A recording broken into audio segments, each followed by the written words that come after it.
Hey everyone, how are you today? Yes, I'm back. It's Wednesday with storytelling. I'm going to be doing a story. It's called The Fog, or shall I say Fog. There's no "the" in front of it. But yeah, I was going to do the other one because we're supposed to finish the chapters and everything. But for some reason, my phone is not working that great. My other one is the one I'm using right now. But this one keeps skipping, so I figured I'd just read whatever scary story that I could find. Or a story. Doesn't exactly have to be scary, but at least it's a story, right? Okay. Fog. If you are reading this, then I am dead, and you are standing aboard a derelict Cyclone class patrol ship. The USS Mistral, with her engines dead and her electrical systems non-functional. Was the XO of this vessel, Lieutenant Commander Ryan Simmons. Please read this carefully. If you are an officer or enlisted man in the United States Navy, this is in order. Scuttle this vessel immediately. Do not finish this letter. Get off the Mistral at once and send her down. Consider this a quarantine scenario. All hands are likely dead. God help you if they are not. Haha, the plot thickens. We are 8 days out of Kirkwall, tracking an intermediate and scrambled distress call from what appeared to be an Icelandic fishing vessel. The Magnus Datir, deep in the non-fishing zone of the North Sea. We found the vessel, or rather, we found a mile-wide streak of oil and fragments, the largest of them still burning. The night before, the enlisted man on watch had reported seeing a flash of light on the horizon. The Magnus Datir's crew was nowhere to be found, except for one lone fisherman, unburned and floating at the far end of the debris field. He had been shot in the forehead with a small caliber revolver. When we fished his pale blue corpse from the frigid water, he was still clutching a fishing knife in one clamped hand. What we were able to piece together from the fragmented and confounding evidence was that for reasons unknown, the crew had been in conflict, resulting in the murder of at least one sailor, and the eventual sabotage and destruction of the ship. Visibility was only a few hundred feet as we spent the next day drifting silently among the debris. In hopes of finding a survivor, the crew was already visibly shaken by the discovery, the grim dread of the fog, and lone smoldering pieces of the Magnus Datir that collided with our hull unsettled even the most seasoned of us. We had expected an easy cruise and the simple retrieval of a dozen thankful Icelandic fishermen. What we got at first was a silent and oil-slick-coated sea, a single corpse, and more than a few nagging questions. The Mistral had just been serviced after an extended tour with the Atlantic Fleet in Bahrain before her transfer to the North Sea. She was in a good running order, so I can only assume that the initial mechanical failure was an act of sabotage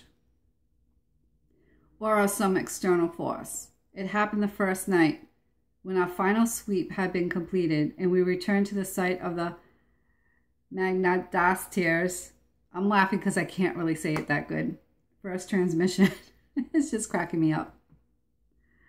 There was nothing initially remarkable about the spot, a cold and lonely set of coordinates and little else. I was in my cabin just settling down when the call sounded from the captain, offering little information, just a stern order to meet him on deck. Dressing quickly, I emerged from my cabin into a cloud of palpable unease and fear. The enlisted men and the junior officers were cursing through the ship towards the deck, like panicked rats. No one made eye contact or spoke.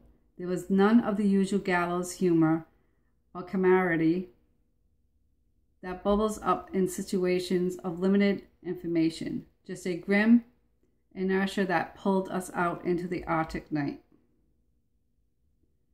On deck, the night was unnaturally clear and cold, and the bright of the stars burned in the frosty air. Around us in every direction, just a few hundred yards away, the fog and clouds whirled, as if held at bay by our presence. The captain was at the railing, leaning over along with the men on watch. I approached him, suddenly desperate and panicked to know what was happening. When I saw it, the light flooded up from beneath us. The sea was flat, like the surface of a mirror. The water was black, reflecting the pale pinpricks of the stars.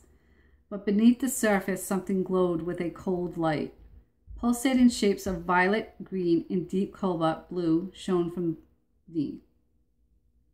They flowed and merged and shimmered silently, deep below the glassy sea.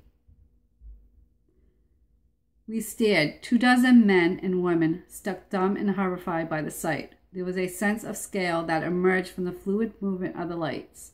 They seemed to be many phantoms beneath us, which would make them terribly large and impossibly fast. There were no solid shapes and no disturbance of the water, just a deep field of liquid flowing light. We watched for what seemed like hours, entranced by the memorizing ballets of cold light, a mirror reflection of northern lights. When it ended abruptly, there were 3 almost simultaneous events. First, the light seemed to contract, each mote freezing in place and collapsing like the iris of an eye in bright sunlight. Secondly, there was a tremor in the air that first raised a hair on the back of my neck. As the ghostly lights winked out of existence, it rose in intensity, until I thought my eyeballs might shake their way out of my head. Through the fog of sudden pain, I heard a noise rising above Arctic wind, a humming vibration from the mystery herself, that matched the electric shuddering in my skull. It was as if every light bulb aboard the mystery were suddenly flushed with power, flaring bright and buzzing noisily in their housings, and when the wine had reached a fever pitch, they began to pop and shatter among a shadow of sparks. From start to finish, it lasted less than 2 seconds, and we were left floating silently in the dark waters beneath the starry sky on a dead and crippled boat. The damage was invisible without any obvious cause in total. Nothing aboard the mystery worked. Each carefully crafted system of multiple redundancies had crumbled. Every light was shattered, and even the replacement bulbs and the small flashlights we all carried held fused and useless filaments. Satellite phones, shortwave radios, or means of communication were useless bricks of plastic and wire. Every battery was dead. Every stereo system was silent. We were adrift, without sail or engine, isolated from the world by 100 miles of black and silent sea. Getting interesting. The crew moved through the ship that first night like moles, fumbling through dark corridors with only a few pale green chemical lights to check each system. They relayed each disheartening message like a fire brigade through the darkness, to where the captain and I stood on the deck, trying to make sense of the senseless. At last, when nothing else could be done, I fumbled my way back to my cabin and tried to sleep, the darkness feeling like an oppressive, many-fingered hand slowly gripped my chest. The next morning, I again took stock of our situation. Hoping for some fragment of hope we had passed by in the night. The damage was total. We would have to find a way to send a distress call, and hope that we had not drifted too far from our last known coordinates. The men may not have known the full details, but it was clear from the haunted visage that they knew how dire the situation was. The first death was that afternoon. The sounds of screaming brought me above deck and into a thick, heavy fog.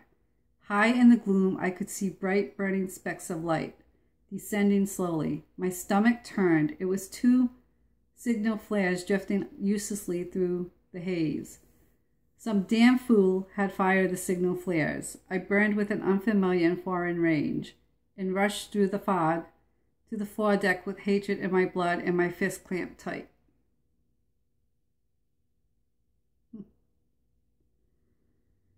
The scene that emerged from the fog broke me from my stupor.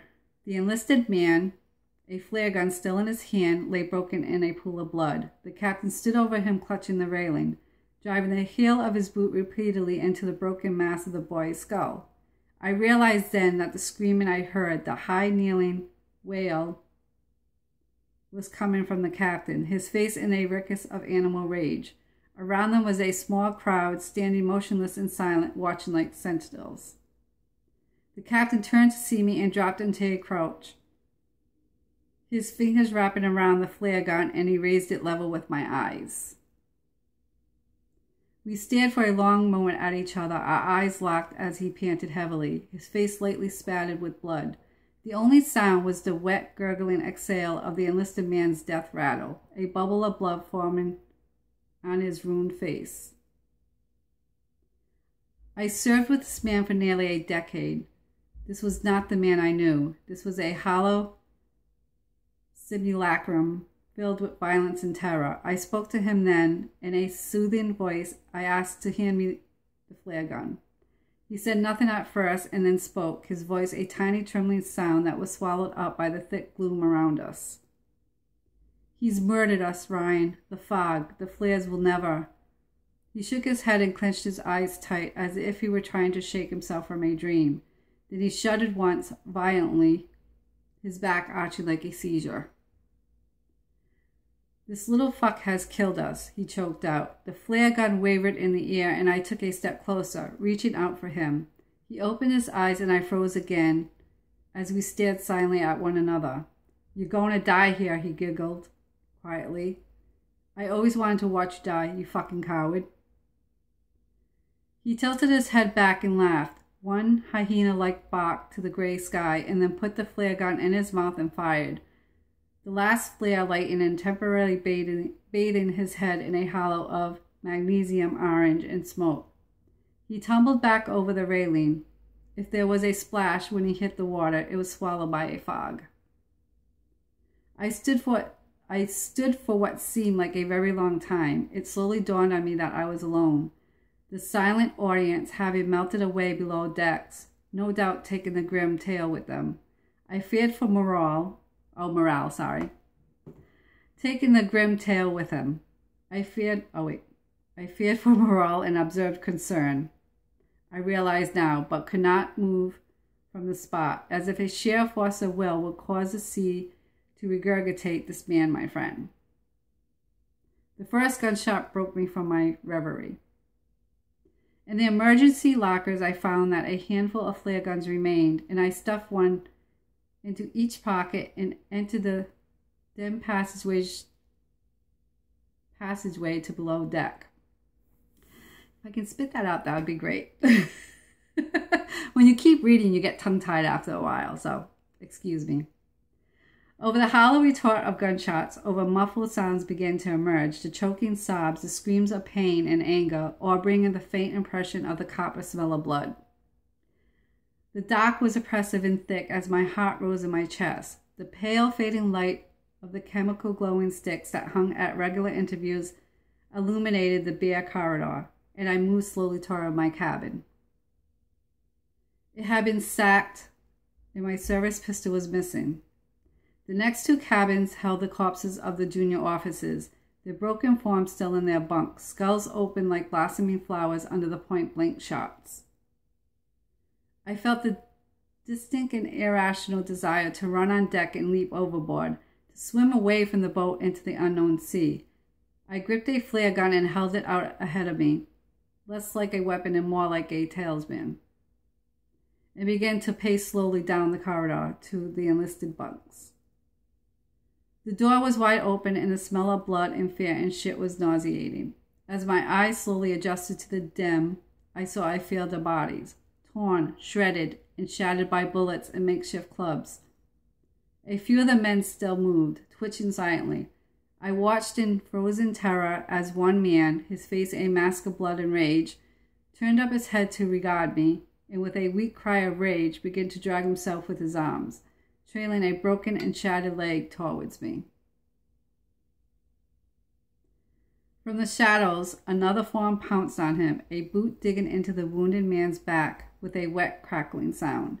I recognized the attacker's face in the green chemical dim.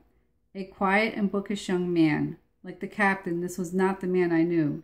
This was a beast that wore his skin. He reached down and grabbed the wounded man's jaw, thumb slipping into his mouth. The wounded man growled a feral, mindless sound and tried to bite down, but his attacker gripped tight and pulled.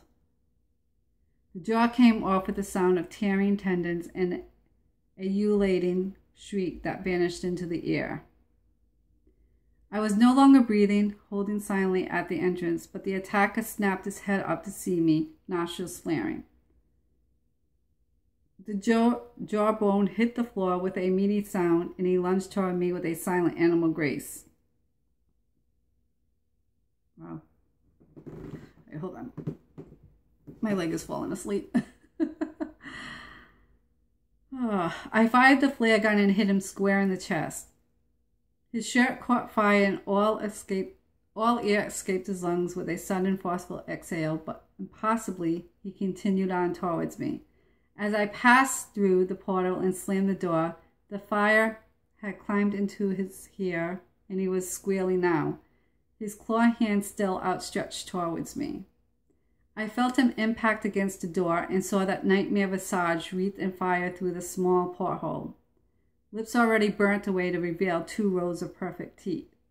He wailed and began to smash the burning form against the door, once, twice, 3 times, and then silence.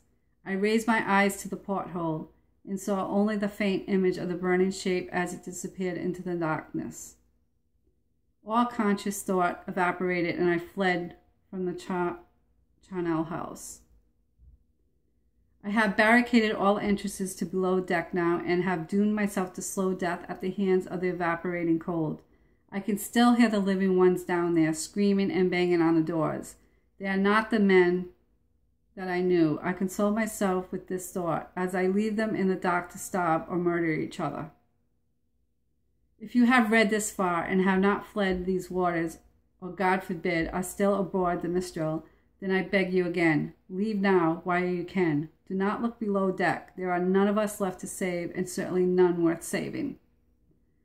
It's cold now, and the fading day surrendering the wan gray light to the dark. There are no stars this night. Nothing but the heavy blanket of night. If I could get below, I would find some way of destroying the Mistral. Like the brave men of the Magnus Datir, but it's too late. The most I can make of my last moments, as all failing flees my extremities and writing becomes impossible, is a warning. Please send us into the deep, tell no one you found us, and never return. There are things and primal desires older than man, and forces beyond the grasp of our simple minds, and they dwell here beneath the frozen sea. And that's it. That was really interesting. Yeah. I don't know. What do you guys think? Let me know. It was definitely, I don't know, bloody. I